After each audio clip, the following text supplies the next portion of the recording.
news updates and results on BBC World News, BBC World Service and online, starting on the 27th of July.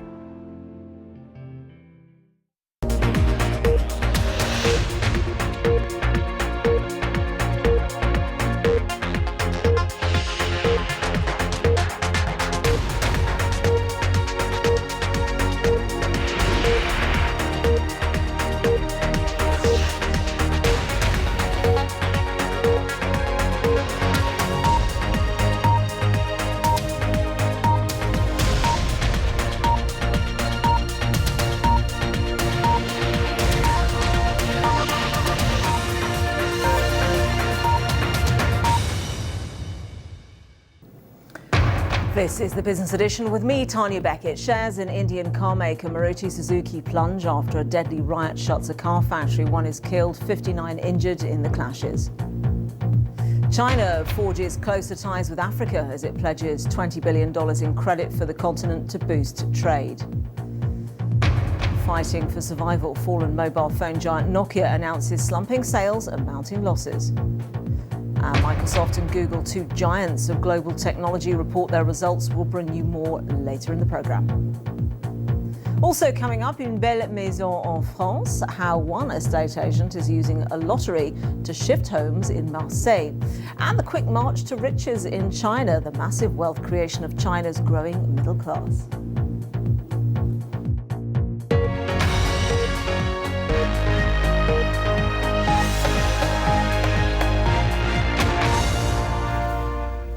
Welcome once again. At least 1 person has been killed, more than 85 injured and 80 arrested after violent clashes between workers and managers at a Maruti Suzuki factory near the Indian capital, Delhi.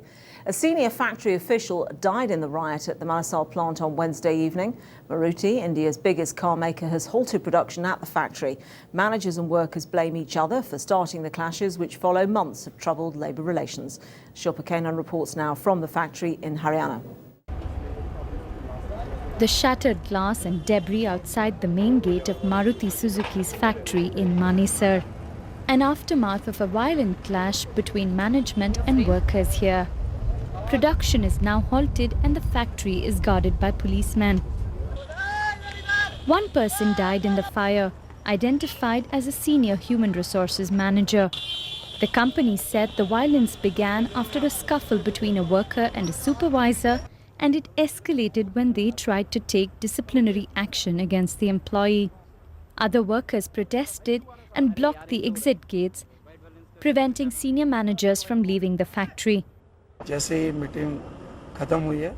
soon as the meeting was over, the workers started beating everyone up with whatever they could get their hands on. They also vandalised cars, broke office machinery and equipment and set them on fire. The charred remains strewn around the unit of India's largest car maker is a rude reminder of the simmering disputes between labour unions and management. They're unwilling to live on the wages that they're paid. They're unwilling to work in the conditions, especially the kinds of conditions of supervision and close monitoring, which include verbal abuse, and they are very clearly signalling that they deserve better working conditions and better lives. And why shouldn't they? They're within their rights to do that. This is a significant factory for the company as it accounts for over 1/3 of its car making capacity. Maruti Suzuki has had labour unrest in the past. Over the last year, prolonged labour strikes halted production, resulting in a 29% slide in profits and production losses worth $500 million. Repeated labour strikes are now threatening the company's position in the market. Maruti Suzuki was one of the first automobile companies to set up here, and many others followed them. The company's cars are very popular, and it's still 1 out of every 2 cars sold in the country. But unless India's labour laws are reformed, companies may find it difficult to operate here. Shilpa Kanan, BBC News, Manesar in the northern Indian state of Haryana. Staying in Asia, China's President Hu Jintao has announced his country will loan $20 billion to Africa over the next 3 years in yet another push for increased trade and influence on the continent. The pledge came during the opening ceremony of the Forum on China-Africa Cooperation in Beijing. Our correspondent John Sodworth sent this report. The handshakes were warm and friendly, but no one doubts that this is, first and foremost, a business relationship. Total trade between China and Africa hit a record high of $166 billion last year. Chinese companies are investing heavily in mining and pouring money into oil and gas. Things may be cooling slightly at home, but China still needs resources to fuel its rapidly expanding economy and the ongoing government-backed big infrastructure spending. And it strongly denies that it is engaging in a new form of colonialism on the African continent. It is sometimes criticised for bringing its own workers in and not doing enough to provide sustainable long-term benefits for Africans. But announcing a package of loans worth $20 billion, China's president seemed to suggest that it is the West that Africa should still fear the most. China and Africa should increase coordination, push balanced development, and oppose the practices of the big bullying the small, the strong domineering over the weak, and the rich oppressing the poor, he said. It was a sentiment that African leaders were happy to endorse. Africa's past economic experience with Europe dictates a need to be cautious when entering into partnerships with other economies. We are particularly pleased that in our relationship with China, we are equals. But some African leaders still worry that a model in which they export their raw materials while importing cheap Chinese goods will need to be rebalanced in the long run. John Sudworth, BBC News, Shanghai. The International Monetary Fund has warned Greece it will not get any more money unless it shows progress with its austerity plan. A tough message for the first day of talks between the IMF and the new Greek government. Greece's economy is expected to contract by 7% this year and badly needs to see an end to the slide.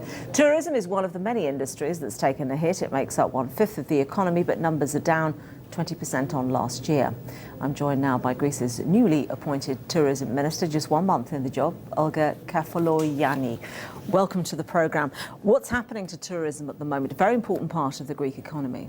It's actually one of the most important sectors of the Greek economy. It's one of the most dynamic sectors. And we believe that it can actually help Greece through its path to a return to growth and development. Undoubtedly, but why are people not coming to Greece on holiday? Well, this is actually not the case any longer. After the June elections and the formation of the coalition government, we've seen that the trend is towards bookings to Greece. And this is actually a positive message. And it shows that stability is really important for potential visitors. Right, so do you think that they were put off by the potential for political instability? Exactly. We had a lot of negative publicity. I think a lot of it was exaggerated. The concerns regarding visitors were unfair and exaggerated. But the truth is that right now we are back to where we should be. The reservations are back to where they should be at this time of year, and we are positive that we can actually recover the losses of the months previous to the elections. I suppose people might be concerned that if, for example, they booked a hotel, that the hotel might go bust or something like that it might go bankrupt and no longer therefore be available to take them. Maybe that's what their concern is. Yes, but this is what I'm saying, that the truth is totally different, and that now is the best time to visit Greece because it's actually value for money. And I think that a lot of visitors are actually keen on coming to Greece because they know that they can enjoy the marvelous country, can have a great experience, but still they have value for what they pay for. So how are you promoting Greece once again as a tourism destination? Well, first of all, it's really important to work on our image. It's a lot of negative publicity has harmed us, and we need to restore this image of Greece as a hospitable country. And I think that actually everyone who comes to Greece this summer will come back home and have good experiences. And I think that this is the first and most important thing. Of course, we have long-term plans. We really need to work on being more competitive, working on how to lower VAT, also airport taxes. But this is a long-term strategy. We're really focused on tourism, and this is why we reinstated the Ministry of Tourism. Thank you very much indeed for joining us. Greece's tourism minister. Let's take a look now at today's main news stories. The Free Syria Army has reportedly taken control of many of the country's border crossings with Turkey and Iraq, including the Bab al-Hawa post, which is a commercially important route on the Turkish border. But Syrian state TV says the reports are untrue. It comes as the United States gave a damaging verdict on the UN Security Council's ability to deal with the conflict in Syria. Russia and China again vetoed a UN resolution threatening tougher sanctions against President Assad. The BBC's chief international correspondent Lise Doucet is monitoring events from Beirut in neighbouring Lebanon, from where she has the latest.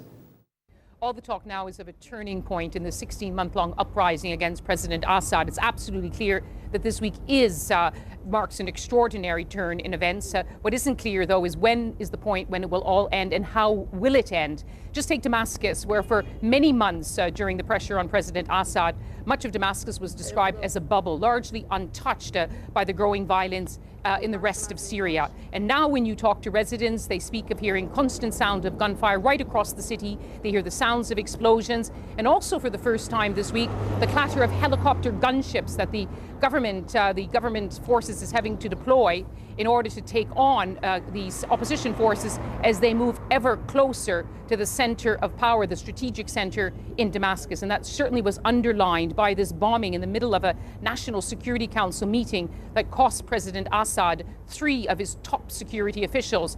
He's now sworn in a new defense minister, but how quickly can the besieged president reconstitute his command structure? How will he consolidate his forces to take on this unprecedented pressure in Damascus? And also, we're getting repeated reports of border crossings falling to opposition forces, including Bab al-Hawa along the Turkish-Syrian border. And also, Iraqi officials are saying the same situation is happening along the Iraqi-Syrian border. Even the Russian Foreign Minister Sergei Lavrov has called this that the decisive fight has begun, but how long will the fight go on and how will it end? That is the big question now. Lise Doucet. This is the business edition coming up on the programme. Une belle maison en France. How one estate agent is using a lottery to shift homes in Marseille.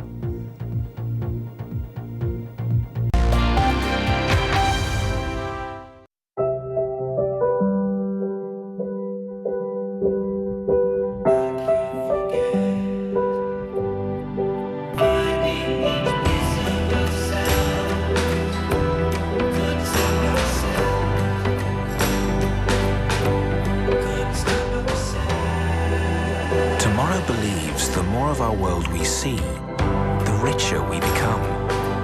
Fly Emirates. Hello, tomorrow. Coming up on Rendezvous with me, Zainab Badar, we're here in Tanzania. Kenyan technology businesswoman Isis Nyongo. From Somalia, Abdurrashid Duale, money transfer tycoon. And Kwame Fojo from Ghana, one of Africa's elder statesmen. Is Africa the future? That's here on BBC World News.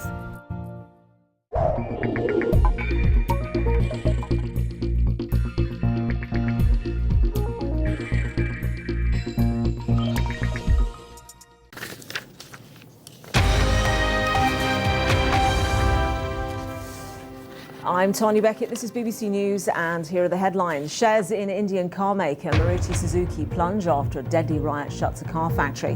1 is killed, 59 injured in the clashes. China forces closer ties with Africa as it pledges $20 billion in credit for the continent to boost trade.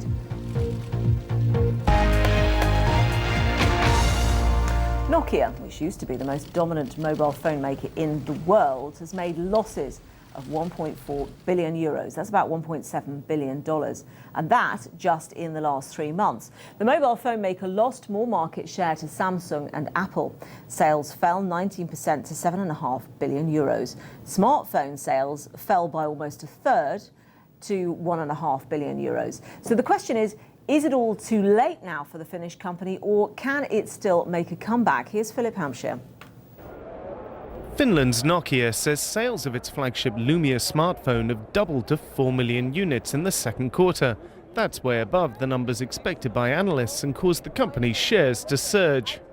We should remember that Nokia has been under siege from its competitors for about a year now, and it has refreshed its product portfolio at the high end, in the middle and at the low end, and that's starting to feed through, and it's just starting to get near to the position it needs to be in. But meanwhile, it's having to price sort of artificially low in order to keep its market share at the right sort of level. Nokia's had a difficult last few years. Ever since Apple's new iPhone and other competing smartphones burst onto the market, Nokia has seen its market share steadily eroded. In early 2012, after 14 years as the world's biggest mobile maker, it lost its top slot position to Samsung. One of Nokia's difficulties is its use of Microsoft software. Nokia and its customers are having to wait for the next generation Windows 8, which Microsoft hopes will tie PC, smartphones and tablet computers together. Your files, your storage, everything will work as one big ecosystem. Now that's great for Microsoft, but unfortunately for Nokia, they've got to wait for that to happen to really capitalize on that. And every time they think they're getting near that point, Microsoft changes the goal. They move it a little bit further away. Still, the company has other problems too. Its second quarter net loss widened to $1.73 billion, more than double what analysts expected. And that's unlikely to change anytime soon. Nokia expects losses to continue at its handset unit. Philip Hampshire, BBC News. Staying with tech, some breaking news. Microsoft has reported its first quarterly loss ever. And the other giant of American tech, Google, has just reported its results too. We're joined now by Mark Gregory from New York. So was this expected that Microsoft would report a loss? Yes, it was, and it's a bit of a freak event.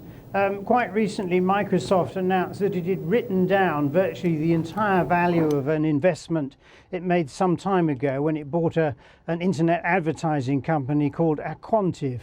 And that has been well known as being, I feel like, a rather disastrous investment.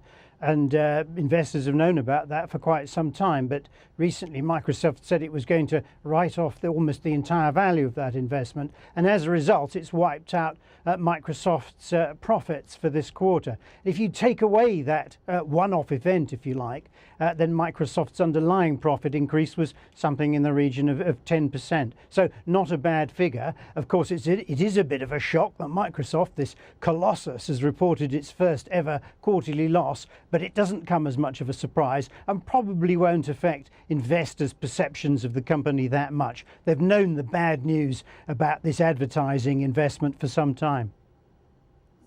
To say.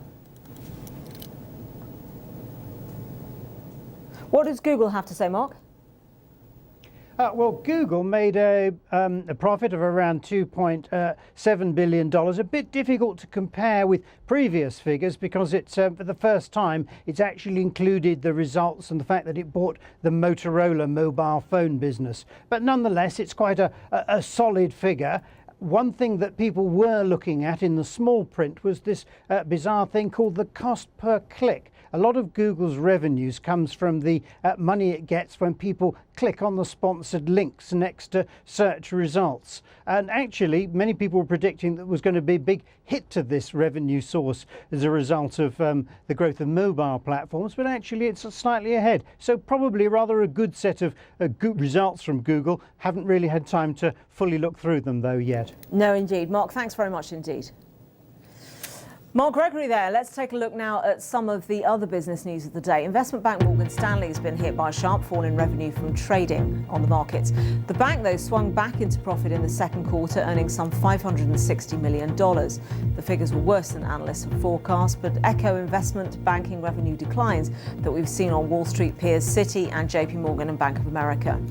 The IMF says the British government should slow the pace of budget cuts next year if growth doesn't recover. In its annual report on the UK, it said that tax rises and spending cuts have cut growth by 2.5% over the past 2 years. And if growth doesn't pick up, the government should consider other measures like tax cuts, and so on. Meanwhile, the Bank of England Governor, Sir Mervyn King, has proposed that central bank governors and regulators should discuss reform of the interbank lending or LIBOR rate at a meeting in September.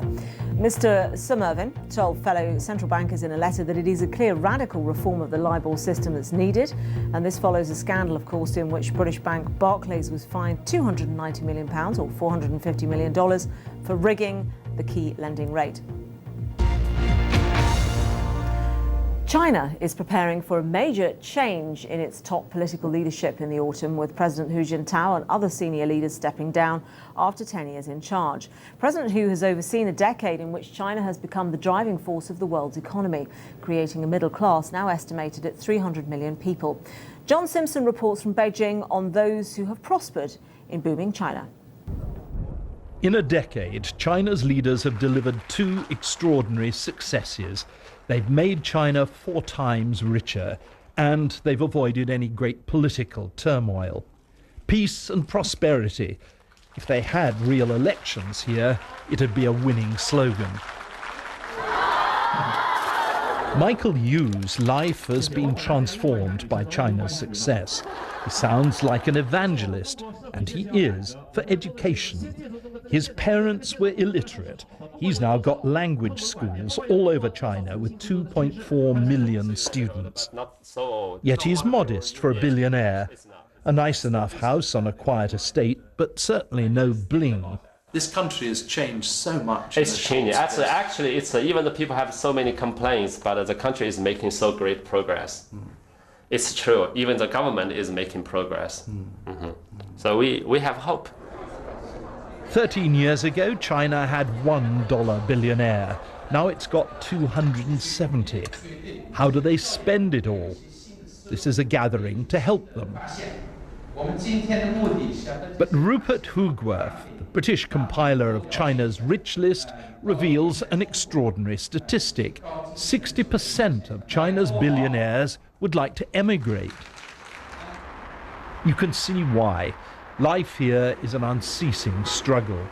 For the first time, more people now live in China's cities than in the countryside, all competing for resources, for room to live, even for the polluted air they breathe. The unease spreads to the middle classes, which have grown 6-fold in the past decade.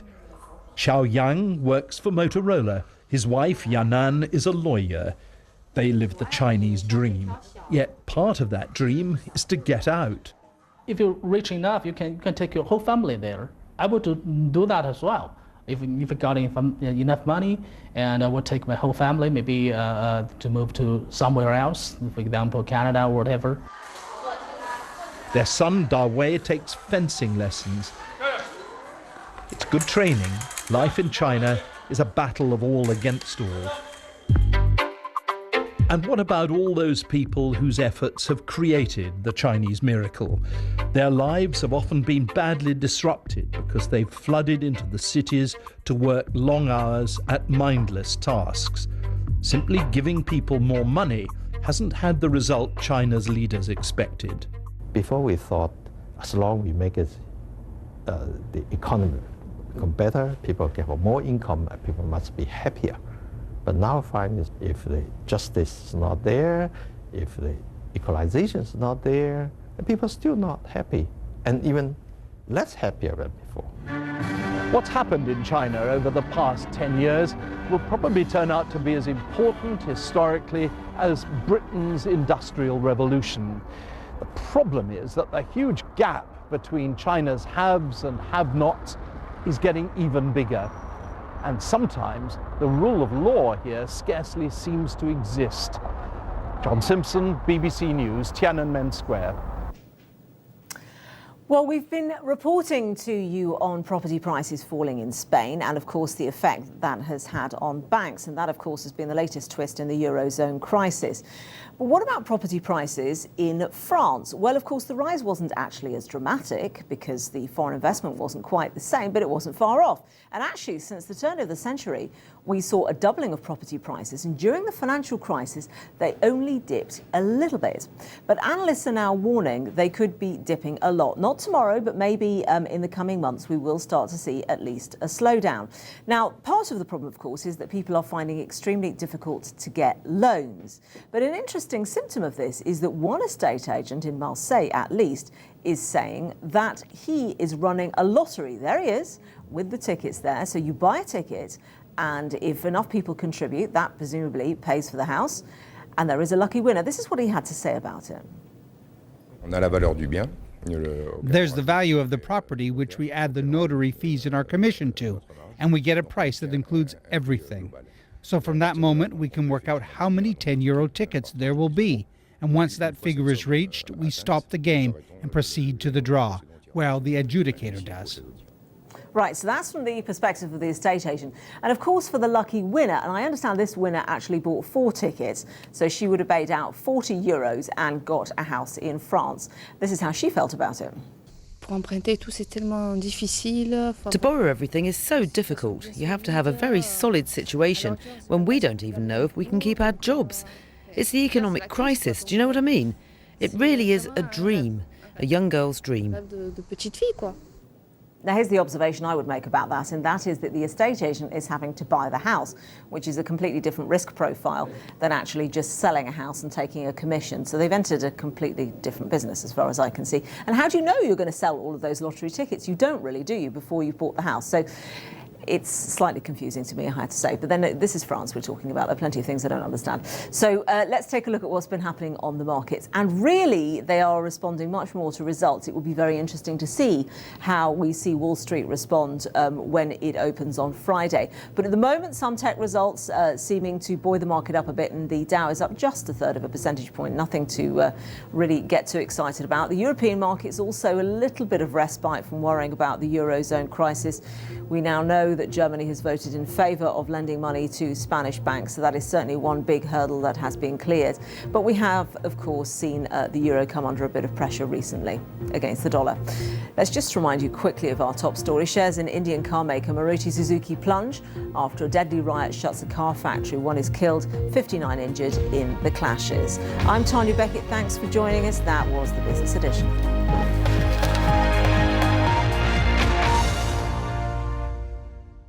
Hello there. The tropical storm that moved across South and then North Korea was downgraded. The winds were never really too much of an issue, but there was some heavy rain, and there's more rain in the forecast as this system gets absorbed by the more general weather around it. It's this trailing arm of the system